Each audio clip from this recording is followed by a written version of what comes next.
हमारी माता एवं बहनों, भाई एवं बंधुओं आए हैं, सबको प्रणाम प्रणाम। खूब आशीर्वाद दो, खाओ खाओ।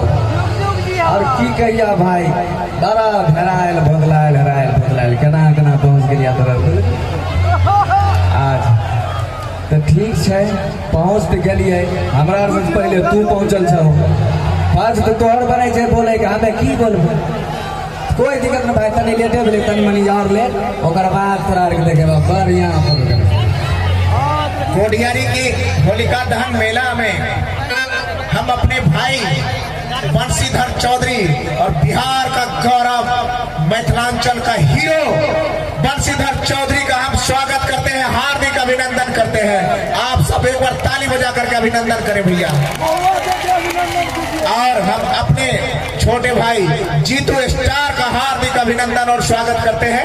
एक बार ताली बजा करके इन लोगों का आशीर्वाद दे दें आप लोग।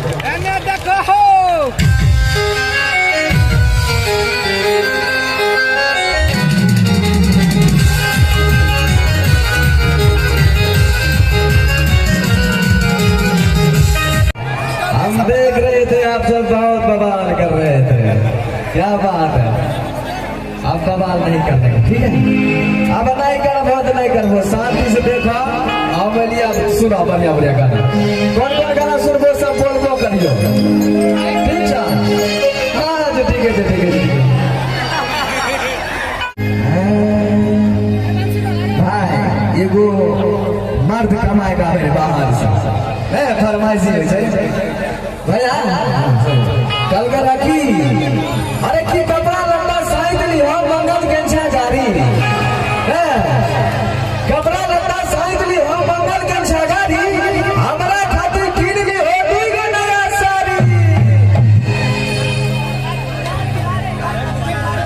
तू और गदिया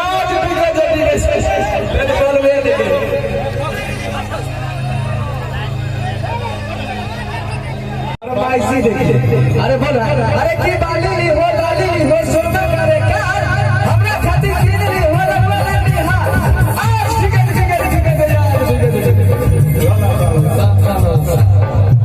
चला चला। ये वाला उठा के, ये वाला सुनते रहो, हमारा हाले फिलहाल करना होता है। आप इनका आप चले जाइए, हमें गाना